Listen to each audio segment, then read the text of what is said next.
My name is Elise Harlow, and last fall I carried a broken green couch up 3 flights of stairs, while my sister moved into a penthouse overlooking Lake Michigan. They said it was a wedding gift. Mine came with a cigarette stain and one chewed armrest.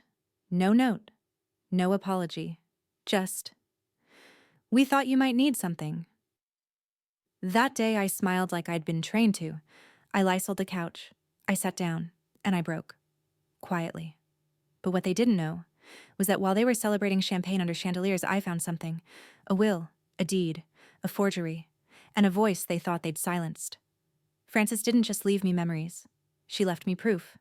So before I tell you how I tore down a dynasty built on lies, how I turned a discarded couch into a sanctuary for the erased, let me ask you this. Have you ever been written out of your own story by people who said they loved you? If yes, hit like, hit subscribe, and stay. Because this isn't about revenge. This is about reclamation, and it starts with a forged signature, and ends with the front door opening again for me. It was one of those September afternoons in Chicago when the sky forgets how to be anything but gray. The kind of day where the wind doesn't just blow, it bites.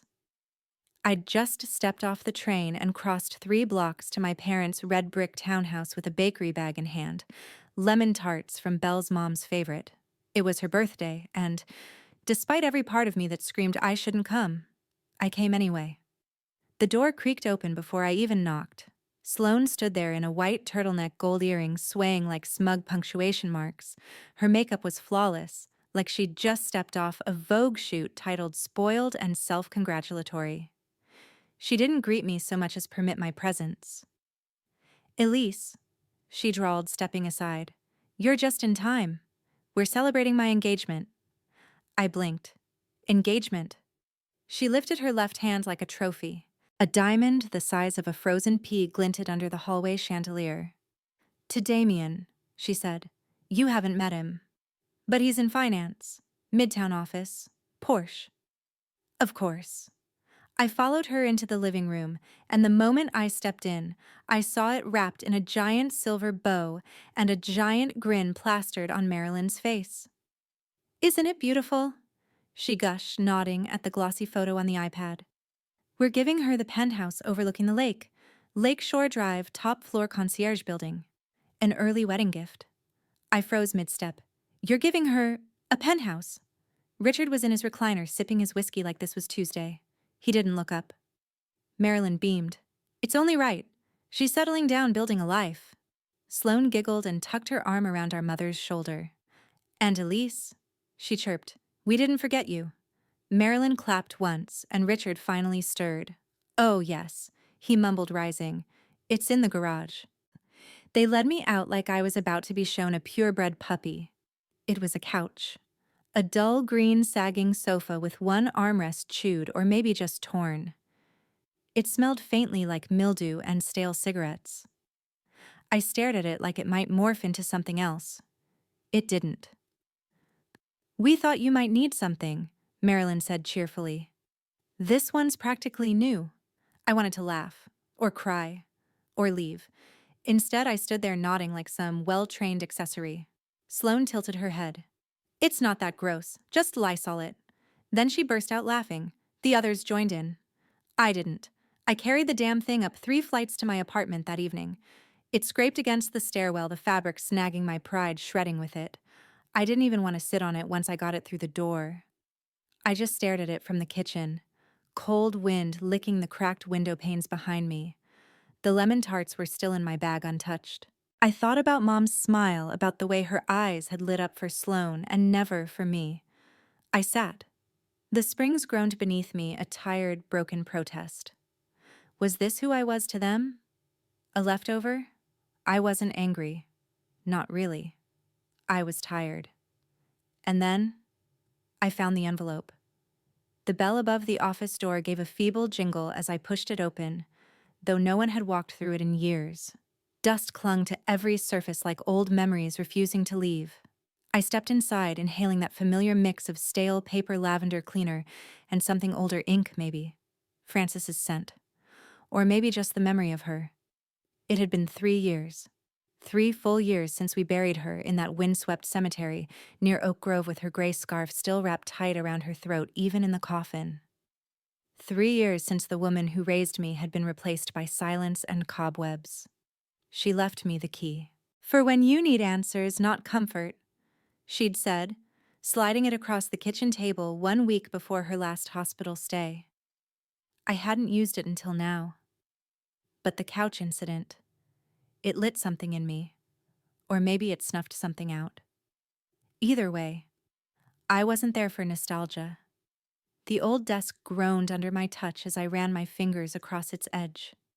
Her Rolodex was still there, still fat with contacts. The inbox tray was empty. The outbox had one yellowed envelope unsealed. I sat down in her chair, pulled the desk drawer open. Folders. So many folders. "Follow the paper," she always said. "Truth hides in ink." I flipped through them lazily, at first old client records, dusty property maps, handwritten notes in that tight, slanted cursive of hers. Then a manila envelope caught my eye. It was newer, crisp, tucked behind a heavy binder labeled Waters v. Lakeside DA, 2009. Inside was a copy of Francis's will. I'd seen it before, or thought I had, but this one was different. It included the detailed breakdown of her estate, not just her house, but the building, the one on West 18th. 4 stories, vintage brick, rent-controlled. It had been hers for decades, passed down from her father. She'd always said it would stay in the family. "We hold on to land," she told me once, "especially when others want us to let go." I flipped through the pages until I reached the property section. My heart slowed. It was supposed to be mine. I read it again and again. The deed, the title, the date. All valid. Until something didn't match. I turned the page and found another document. Property transfer agreement. Same address. Same parcel number. Different date. The transfer was dated 1 week after her death. My throat tightened. I stared at the signatures. Francis's name was there, but in ink, not in memory. I pushed my chair back and stood, my hands trembling. I grabbed the document and held it up to the light as if truth would reveal itself through the fibers. That signature. It wasn't hers. Not really. The loops were wrong. The R curled backward. Her F never had a top hook. I would know I'd forged enough of her thank you cards growing up to see the difference. Then I spotted something else, the witness signature. Richard. Of course. I sat down hard, the weight of it all sinking into my chest like sand. A knock interrupted the silence. I jolted. Sliding from under the door was a letter, a real one, handwritten in blue ink on heavy stationery. I picked it up, heart pounding. The name at the bottom made my breath catch. Howard. Her old law partner. Retired since 2015. He hadn't been at the funeral. No one had heard from him in years. In shaky handwriting it said, "Elise, we need to talk. Don't tell anyone you found this. H." I stared at the envelope, at the letter, at the forged papers. They'd stolen the building.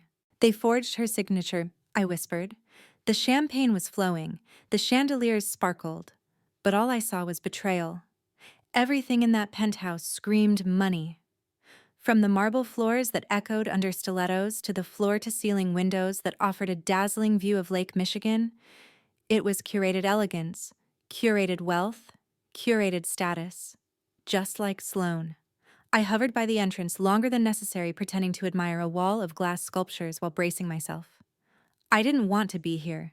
I hadn't RSVP'd, but a message from Marilyn had arrived yesterday morning, clipped and emotionless. "You'll be at your sister's party. Family shows up. Family shows up. Unless you're Elise." I walked in clutching the bottle of Merlot I brought, mid-tier at best, but still decent. Immediately, someone tried to take it from me like I was the caterer. I shook my head, kept walking. My heels clicked a beat too sharp on the tile, like a metronome out of sync with the room's playlist of soft jazz and influencer chatter. Sloane spotted me across the room. She was in full hostess mode, draped in white silk like a debutante reborn. Her grin stretched wide as she pulled me in for an air kiss. "Elise, you made it," she trilled, voice too loud, too bright. "I told everyone you might not come, transitional housing and all you know." I froze. A laugh fluttered from someone behind her, thin and forced. My fingers clenched around the wine bottle. Sloane's eyes glinted. Oh, come on, it's a joke. Lighten up. I smiled, or tried to. Of course, just looking for a recycling bin. As I turned, Marilyn glided past. Elise, she said, not stopping. You should look into a proper office job. Enough with whatever you're doing. She didn't wait for a reply. She never did. I drifted to the edge of the room past laughter and perfume and camera flashes. The penthouse balcony was empty. The lake stretched out below like a dark sheet of velvet. I stepped into the cool air, let the door hiss shut behind me. My phone buzzed. Unknown number. I answered on instinct. Elise. The voice was gravel and caution. It's Howard. My heart stopped. Yes, I got your letter. You were right, he said. The deed's not just questionable, it's illegal. Francis never signed those transfer documents. I checked the archive. The signature is a forgery. Silence. You're sure? I'd stake my license on it. I swallowed, then nodded mostly to myself. What now? We talk. In person. Tomorrow? Tomorrow. We hung up. Inside, the party pulsed. I could see Sloane laughing with a man in a navy blazer sipping from a gold-rimmed flute like royalty. For a moment, I didn't move. Then I turned, walked back inside, and headed straight toward her. Elise, she beamed. Did you finally find the bathroom? I didn't blink. This penthouse, I said, voice low. I'm getting it back. She laughed, but her cheek twitched. Just slightly. Excuse me? I smiled and walked away. There was a second will, Howard said, and it didn't leave the building to them. I stared at him, my fingers frozen around the ceramic mug that had long gone cold. The coffee shop was just as I remembered, dim lighting, deep wood booths, and the smell of cinnamon and espresso soaked into the walls. Francis and I used to sit in the corner planning impossible futures and dissecting courtroom gossip like military strategy. That was before the silence, before the betrayal. Howard sat across from me, slightly hunched, his gray hair curling around the edges of his ears. His eyes darted around as if expecting Marilyn to materialize from the coat rack. The second will, he continued, lowering his voice, was signed 2 months before Francis died. She set up a revocable trust and named you as the sole beneficiary of the building and assets related to 1924 West Madison. My breath caught. So what happened? The will that got submitted, it wasn't the final one.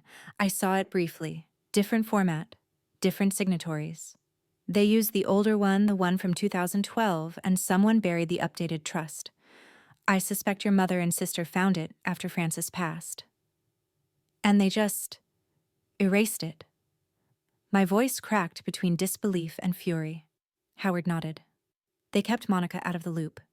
She was Francis's witness for the updated documents, but she didn't show up for probate or any of the meetings. They had the fake notarization ready. Sloane even signed in as a substitute witness, illegally. I rubbed my temples. Monica Alvarez. She disappeared after the funeral, just vanished. Howard's eyes narrowed. That tracks. Francis once told me the day I die, Monica's the only one who'll tell Elise the truth. If anything happens, go to Monica.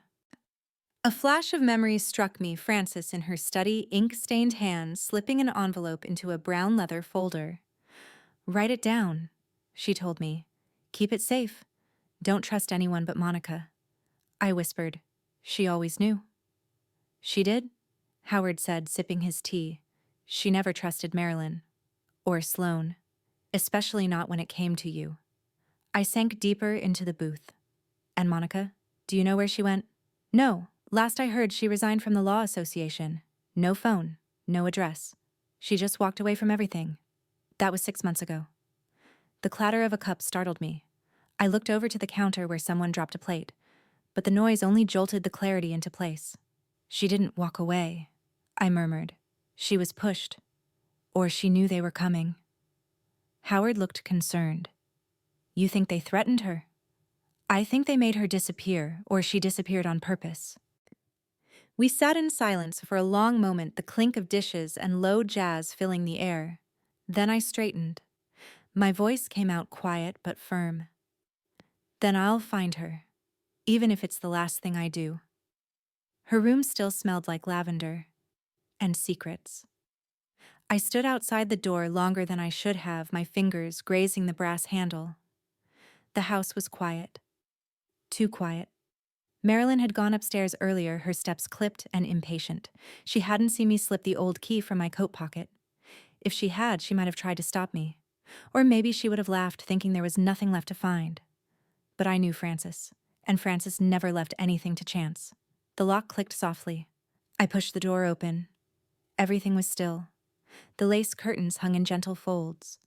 Her armchair sat near the window, draped with the same woven shawl she always wore when reading. The shelves were lined with her law books, marked up pages, and faded sticky notes, peeking like whispers between the spines. It was a time capsule. And somehow, it still felt like her. I stepped inside. My breath caught. For a moment, I expected to hear her voice, steady, measured, amused. She used to say, "Justice isn't loud, it's methodical, precise, quiet like a scalpel." That had been her philosophy, and maybe it had to be mine now. Near the dresser, something caught my eye, a faint groove in the floorboard. I crouched down and lifted the rug. A small compartment, square and clean. Inside, a wooden box, polished smooth with age. On its lid, carved in Frances's unmistakable handwriting, "Only if they betray you." My hands trembled as I opened it. Inside were 3 items: a flash drive wrapped in a silk ribbon, a folded letter, and a printed document in plastic casing. I set the letter aside for last. I plugged the drive into my laptop, half expecting it not to work. But the screen flickered to life. Frances. She sat at her old desk, wearing her navy cardigan, eyes piercing as ever. "If you're seeing this," she began, "then Marilyn and Sloane have done exactly what I feared." Her voice was steady, but the corners of her mouth were tight. "They've spent years circling this building like vultures. I trusted them once foolishly. But I trust you to finish what I started. The revocable trust is real. You'll find the scanned version with this message. The original was filed, Howard knows where." She paused, sighing softly. "I loved them, I did. But love does not blind me to the truth. Marilyn has always resented your presence. Sloane, well, you already know. If they lie, if they steal, you'll know what to do." The video faded to black. I sat frozen, staring at the screen long after it went dark. The folded letter was short. "Elise, don't let guilt silence you. You are my legacy, not just because of blood, but because of who you chose to become. They will use shame. They will use power. But you have something they don't, the truth." Frances.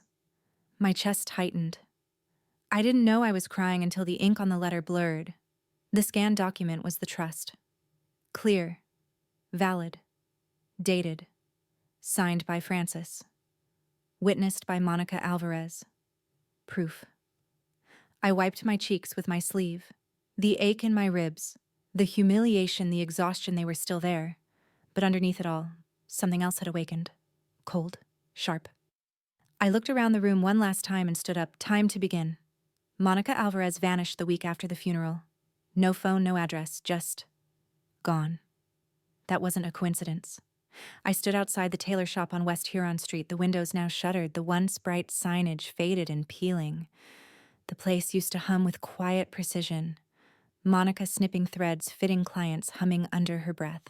Frances would bring me here as a child, insisting I learn how a hemline speaks louder than a boardroom entrance. Now only silence. The metal security gate groaned as I rattled it. A small neon "For Lease" sticker clung to the glass, curling at the edges. No Monica. No forwarding address. No trail. I called Howard as I walked back to the car. He picked up on the first ring. "No luck at the shop," I said, slamming the car door behind me. "It's been closed for months." "I figured," Howard replied. "But remember what I told you. If Frances trusted Monica, there's a reason. And a plan." "I know," I murmured. "I just wish she'd left a map." There was silence on the line, then a slow exhale. Try the places she'd go to ground. Think small, local, familiar. I hung up and drove. Next stop, St. Germain's Church, the one Frances used to donate to every Christmas. I parked in the lot beside the ivy-covered brick building and made my way inside. It smelled of beeswax and dust. A woman in her 60s sat behind the front desk, glasses low on her nose and a pen tucked behind her ear. "Excuse me," I said. "I'm looking for someone who might have volunteered here." "Monica Alvarez?" She glanced up. Her expression softened. "Monica," she said with a nod. "Yes, kind soul. Always helped with the food pantry." "Do you know where she went? I heard she left town after Frances Harlow's funeral." The woman hesitated, folding her hands slowly. "She said she was done with family lies, that she needed peace. Moved to Evanston, I believe. Somewhere quiet. Didn't leave much behind." I blinked. "Evanston?" She nodded. "Left a few weeks after the funeral. Wouldn't even let us throw her a goodbye potluck." Something in my gut shifted. If Monica ran, it wasn't just for peace. She was hiding, or being kept silent. Back in the car, I reached into the side pocket of my bag, still buzzing with adrenaline. Frances's box had more than just the video and the trust. It had fragments, scraps, notes. One of them was an envelope Monica had mailed Frances years ago. It hadn't meant much before. But now, the return address, 1416 Washington Street, Evanston. I traced my fingers over the ink. A slanted cursive MA was written on the back flap. I put the car in drive. The road ahead stretched long, but something in me had clicked into place. This wasn't just about inheritance. It was about erasure, silence, control. And Monica knew something they were terrified of. "She knows something they're terrified of," I whispered aloud. My foot pressed harder on the gas. A file with my name on it, hidden in a cabinet marked Frances Personal. The fluorescent lights above hummed weakly, casting long shadows across the rows of dusty cabinets in Frances's old office. The smell of paper and time thickened the air, and each creak of the wooden floor echoed like a memory trying to speak. I hadn't been back here since the funeral. No one had. The building's utilities were barely on, just enough to keep the place from collapsing into silence. Frances's voice rang in my head again, clear as it had been on the video. "If anything happens, look inside the green cabinet." I found it in the far corner, olive-toned, scratched from years of use, tucked between an old bookshelf and a filing rack of trial transcripts. It didn't stand out. Nothing about it did. But my heart pounded as I knelt and pulled the handle. It resisted, then clicked. Inside, at the very back, behind years of manila folders and curled paper, I found it. A red file folder labeled in Frances's sharp handwriting, "Elise H. Confidential." I drew it out with shaking hands and placed it on the desk under the weakest pool of yellow light. Inside were three things. First, a large envelope titled "Ghost File," not to be registered unless necessary. Inside that, photocopies of a title map, letters between Frances and Monica, and detailed banking instructions, withdrawal permissions, asset allocations, tax shielding. Everything Frances had kept secret. Everything she was prepared to act on. The title map was annotated in blue ink, Frances's handwriting, again transferred to Elise H. To be initiated October 3rd, 2023. I froze. That was 3 weeks from now. She'd planned the transfer right before she died. It hadn't been random. It had been designed, timed, secured. Next, a letter crumpled slightly at the corners, dated just 1 month before her death. I unfolded it, reading aloud to the empty room. "To whom it may concern. If this document is found, understand that I have been approached under duress regarding the transfer of my assets. Marilyn and Sloan believe I'm vulnerable. They've suggested I revise my estate. I have refused. Elise must never know the pressure I'm under. I will handle this alone. If I cannot, this file must speak for me." My mouth went dry. They tried to coerce her. Not just lie. Not just manipulate. They cornered her. Pressured her. And she hid it, protecting me, even as the walls closed in. The last document was a notarized statement from Monica, dated the same week I witnessed Frances Harlow's intent to transfer full property rights to Elise Harper. This is recorded in duplicate with original signatures. That statement alone, if it held up, was a weapon. I leaned back, clutching the folder to my chest. The ghost file wasn't a backup plan. It was a final stand. Frances knew they'd come for her. She saw it coming, and now I saw it too. "They blackmailed her." I said aloud, the words dry and sharp. "They killed her will. You don't take on your family in court, unless they started it first." The rain had just begun to fall as I stepped into the old brick building that once housed Francis's private firm. Howard stood inside, holding a steaming paper cup, his jacket dotted with water. I'd barely made it past the foyer before he motioned me to the back room, what used to be Francis's litigation prep space. I dropped the ghost file onto the oak table. He opened it slowly, methodically, as if afraid the pages might dissolve. "You found it?" he said softly. I followed her instructions. Cabinet in the back. I took a shaky breath. It's all there. The title map, the notarized statement from Monica, the banking schedules, even a letter. She knew they were closing in. He nodded, flipping pages, stopping at the notarized document. This stamp. He pulled out his glasses. This is a problem. The date on this notarization is 6 days after Francis passed. My chest tightened. You're saying they forged the notarization? I'm saying they bribed someone to make it look real. His tone shifted harder. And I know exactly who to ask. 3 hours later, we sat in a cramped, musty office 2 floors above a pawn shop on Western Avenue. The man who walked in looked like he'd been living under a fluorescent bulb since the Reagan era, yellowed teeth-thinning hair, and the nervous twitch of someone used to being overlooked. Howard didn't waste time. "Mr. Ellis, you notarized this." He slid the paper forward. The man looked at it, looked at us, then exhaled. "They told me it was urgent, said Francis was alive but couldn't be present, that it was pre-signed, and that they'd send the paperwork later for backup." Howard leaned forward. "They paid you. $5,000 in cash." I swallowed hard. He rubbed his face. "I didn't ask questions. I figured it was family. People do weird things when someone dies." "No," I said quietly. "They do cruel things." We left without further questions. Howard had what he needed, and more importantly, so did I. Back at the office, a woman named Andrea joined us. She was a forensic title analyst Francis used to trust sharp eyes, sharper instincts. Within 20 minutes, she identified a sham contract embedded inside a deed transfer. Sloane's name listed as both a witness and a recipient of legal benefit. Illegal. Intentional. Andrea slid the papers toward me. "They wanted it to look real. But it's a forgery. That means you have grounds to file a petition to reopen title." Howard turned to me, his expression more solemn than I'd seen before. "Are you prepared to sue your own mother and sister?" My voice didn't shake. "They did worse." He nodded slowly. "Then we begin. But brace yourself, they won't go down quietly." I didn't expect them to go after my job, or my lease. The envelope was thin, almost apologetic. It had no return address, just my name typed in a clean, clinical font. I stood in the hallway outside my apartment door, groceries slipping in my arms, and opened it right there under the buzzing light. Notice of lease termination. Reason legal dispute with property ownership. Vacate within 14 days. I read it 3 times. The timing wasn't just cruel. It was calculated. My phone buzzed. Another email. Subject: Re-Ethics Review. Elise Harlow.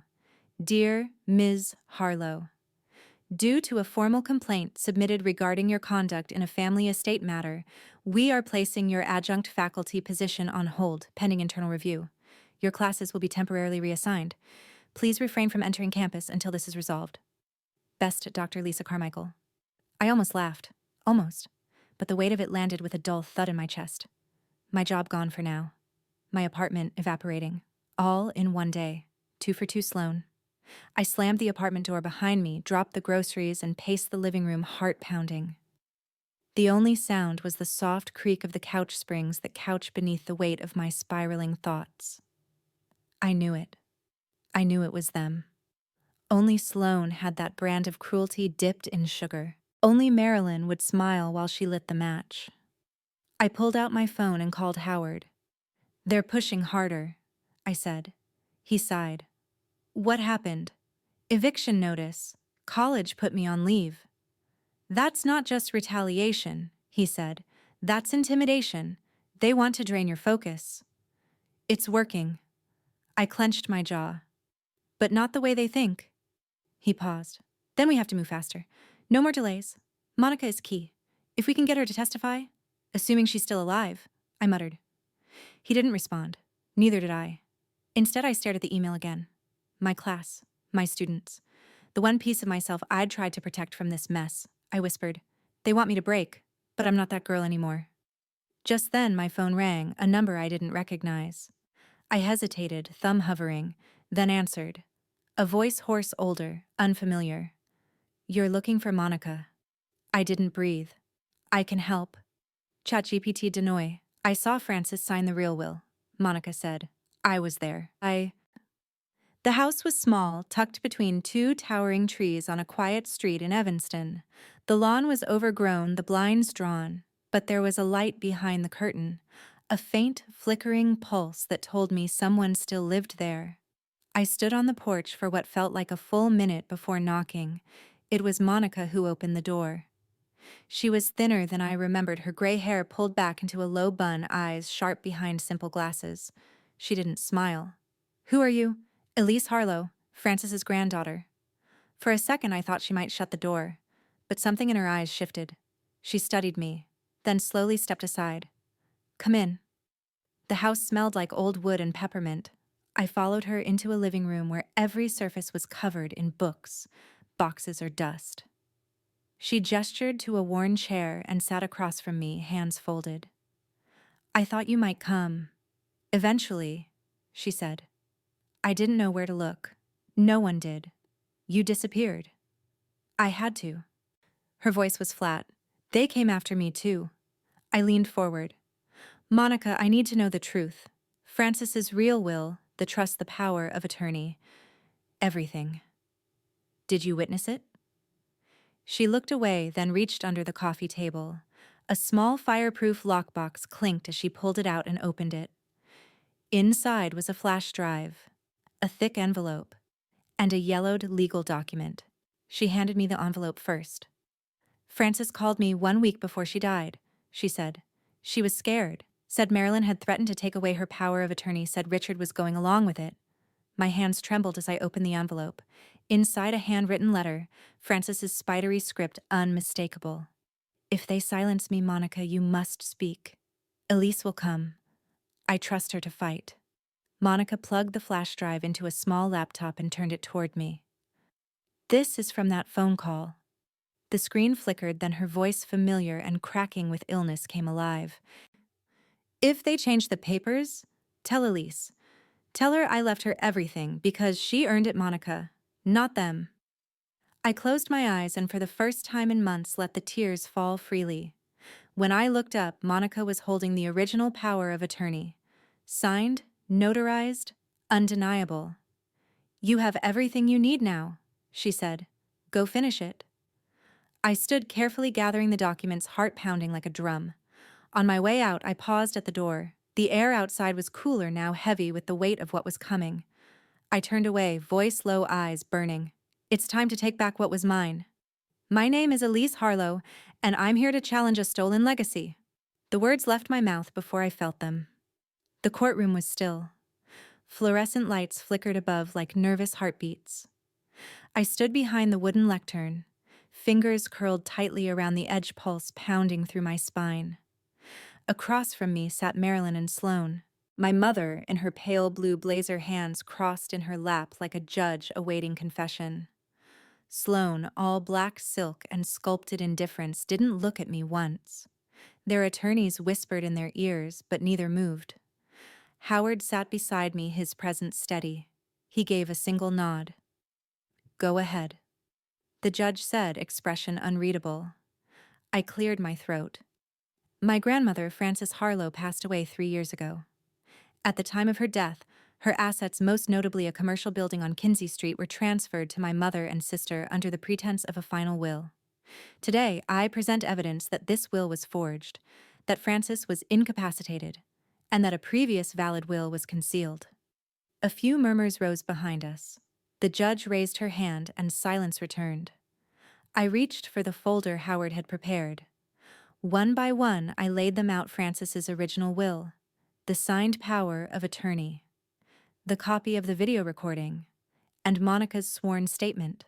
"Your Honor," said the opposing counsel, "this so-called recording is unverified. We have no proof of the date or authenticity." Anyone can fake a video. And as for Ms. Alvarez, she's been absent for 3 years. Her credibility is questionable. I didn't flinch. Howard stood.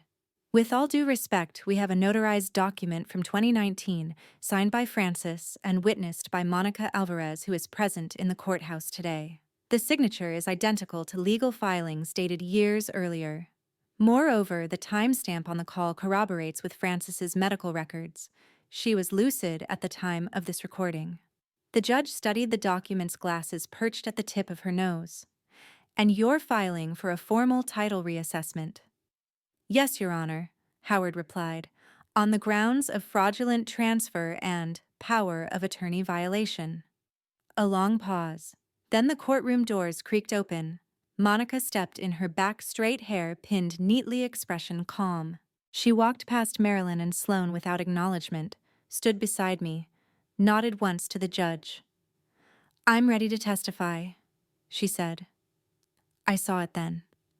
Just for a second. Sloane's jaw tightened. Marilyn's lips trembled. But when the judge announced the next hearing date and the court was dismissed, it was Marilyn who turned to me. Her voice was a whisper, just loud enough to cut the air between us. You really think you've won? They thought I was weak, but they built their empire on lies, and I just pulled the first brick. The courthouse was quieter than I expected. No dramatic gasps, no rising orchestral swells, just the muffled squeak of polished shoes on marble tile and the hushed rustling of papers. Howard sat beside me, eyes fixed on the judge's bench, where a woman in dark robes held the fate of generations between her fingers. The signature examiner stepped forward, a middle-aged man with rectangular glasses and a voice like sandpaper. After thorough analysis, the signature on the 2020 will differs in pressure spacing and curvature from Frances Harlow's verified signatures on legal documents from 2016 through early 2019. In my expert opinion, the 2020 signature is forged. A ripple passed through the courtroom. I didn't move.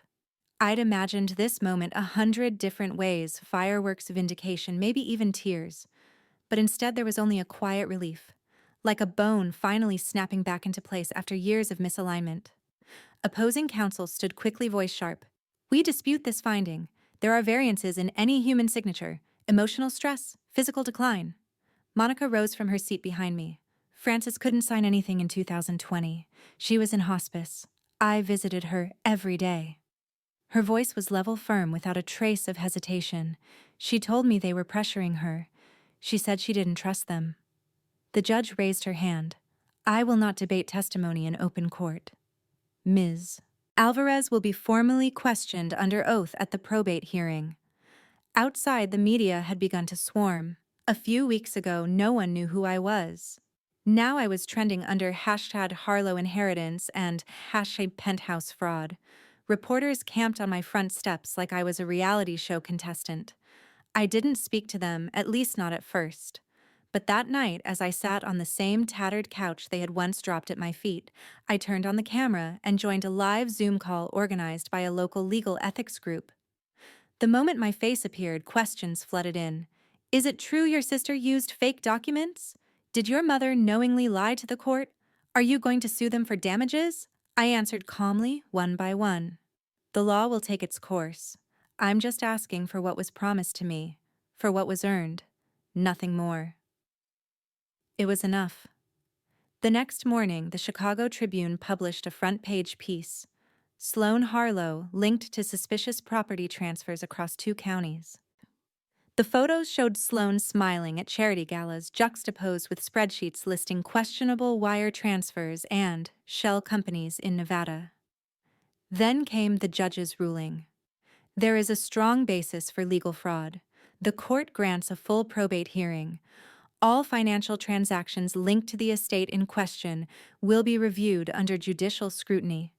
I closed the file slowly, let the weight of those words settle in my chest. Later that night, Howard called me. We did it. They're on the defensive now. But it was the headline that truly landed the first blow. Marilyn Harlow, unreachable, Sloane silent amid scandal. She forged it. That's all the envelope said on the front. No return address. No stamp. Just 5 words typed on an old typewriter and slid under the courthouse clerk's door at dawn. By the time Howard handed it to me, his hands were shaking. This came in this morning, sealed, no fingerprints. But you should see what's inside. We sat in the courthouse's antechamber, the walls still humming with the heat of the trial the day before. I peeled back the flap slowly, careful not to tear the paper. Inside was a copy of a confidential contract, Sloane's employment agreement with her former law firm. Highlighted in yellow was a clause marked, "Special Provisions of Power of Attorney Activation." Howard read aloud. "Activation requires the principal's sound mind and voluntary consent witnessed and recorded." His voice trailed off. "Elise, the date on this document is 2 weeks after Francis passed." The breath caught in my chest. For all the evidence, the signatures, the testimonies, this was the first smoking gun. The next hearing moved swiftly. The judge looked over the document with a furrowed brow, then motioned me forward. "Ms. Harlow, is this submitted as part of your petition for probate fraud?" "Yes, Your Honor. And we have a supplemental video from Francis Harlow, found recently by the original witness, Monica Alvarez." I nodded to Monica, who sat quietly in the gallery, her face pale but resolute. She stood and handed the flash drive to the bailiff. On screen, Frances appeared thinner than in the first video, her voice raspier but unmistakably lucid. "If my daughter or anyone claims I signed away my rights, they're lying," Frances said, staring into the camera. "They've already tried to scare Monica, but I won't let fear silence the truth." The silence that followed was heavier than words. The judge didn't look up for nearly a full minute. "This court recognizes the newly submitted contract and video as significant evidence of fraud," she said finally. "I am issuing an order to seize the original will and related estate documents. The matter will be referred to criminal court. The current will is hereby declared void." I didn't flinch. Not even when the opposing counsel objected or when the judge pounded her gavel to overrule. Out of the corner of my eye, I saw Howard close his briefcase slowly. "It's over," he whispered. "At least this part." I stepped out of the courthouse into the blinding Chicago sun, a wall of reporters closing in immediately. "Ms. Harlow," someone shouted. "How do you feel about your family facing charges? Elise, are you going to press for jail time?" I kept walking until one question cut through. "What will you do with the building now?" I stopped, looked up, and smiled. The penthouse was silent. But the silence had changed. It wasn't the hush of luxury anymore. It wasn't polished marble and $1,000 rugs swallowing footsteps. It was the kind of silence that lingered in the corners like something unfinished, unresolved. The kind that whispered when no one else would speak. I stepped inside without knocking. Sloane brushed past me in the foyer, eyes, red-rimmed jaw tight. She didn't stop. Not a word. She clutched her designer bag like a shield and vanished into the elevator. I didn't follow her gaze. She'd made her choices. Marilyn stood near the floor-to-ceiling windows, arms folded, face turned toward the skyline. Evening had already set in. Chicago's lights blinked below us, stretching endlessly like the version of my life she never let me touch. I pulled the folded court document from my coat and placed it on the marble countertop. A slow breath left her chest, barely audible. "It's done," I said. "You just need to sign." She didn't move, not for a long time. When she finally turned, her voice was low. "You were never supposed to fight back." I stared at her. "Why?" My voice cracked before I could stop it. "Why was I never enough?" The question echoed between us like a ricochet. She looked at me the way someone looks at an empty chair in a room they used to love, detached, reflective, tired. She didn't answer. Instead, she picked up a pen, signed her name, set it down again without a sound. The lines in her face looked deeper than I remembered. Not from age, from weight. A weight she chose to carry. A weight she chose to put on me. I pulled a key from my pocket and placed it next to the signed order. "I don't want the penthouse," I said, stepping back. "You gave her this, but I own the foundation." She blinked slowly as if those words took longer to reach her. I turned toward the elevator. No farewell, no demand, no apology. Just wind. When the doors opened, I caught one last glimpse over my shoulder. Marilyn stood frozen by the window, the setting sun bleeding orange across her face, casting long shadows through a home no longer hers. No power, no daughter, just silence. I opened the front door not to move in but to open it for others. The newly painted brass sign above the entrance gleamed in the October sun. Frances House.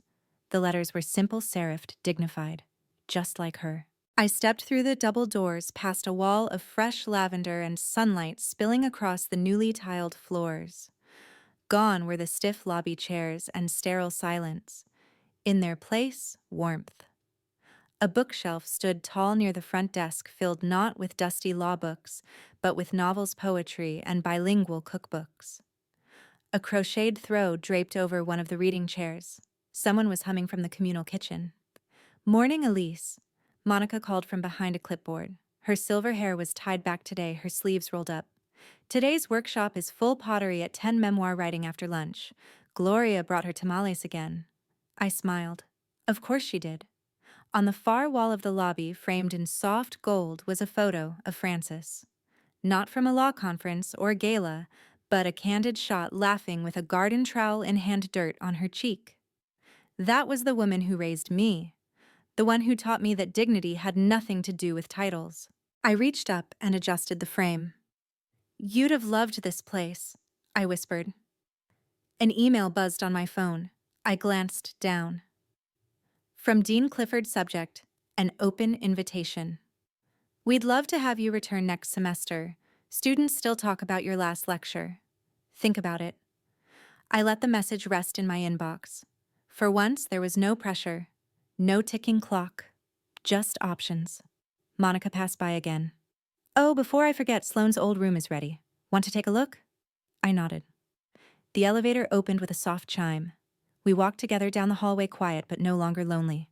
Where the penthouse suite once gleamed with mirrors and marble, now it smelled of paint and clay. The walls had been stripped down, canvases leaned against the corners, and easels stood by wide windows overlooking the lake. A woman in her 60s looked up from her sketchpad. "Is it okay if we paint from the balcony later?" I smiled. That's what it's here for. We left the room behind, and I paused by the doorframe, hand resting on the new nameplate Studio 5, Community Arts. Before heading back downstairs, I stopped by the front desk and tucked a small card beneath Frances's portrait. It read, "They gave me a couch from the curb." I turned it into a home for those never invited inside. Outside, the breeze carried the sound of laughter from the courtyard. Someone was tuning a guitar. Another was pouring tea. I walked to the window, resting my hands on the cool glass eyes, scanning the horizon. There's still more to rebuild. And this time, I'm not alone.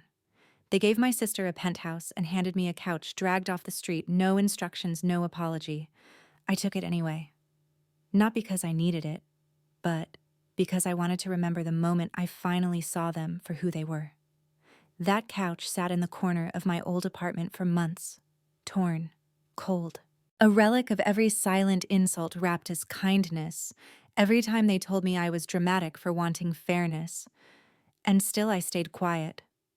Until I couldn't anymore.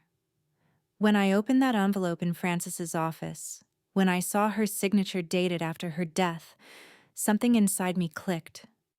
It wasn't just about property. It was about erasure, about how easily people rewrite your story if you're not there to guard the pen. I followed the paper. I found Monica.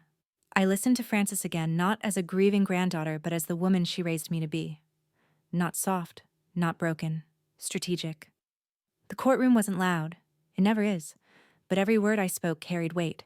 Every piece of evidence, every signature, every silenced voice finally given space. It built something louder than their wealth ever could, credibility.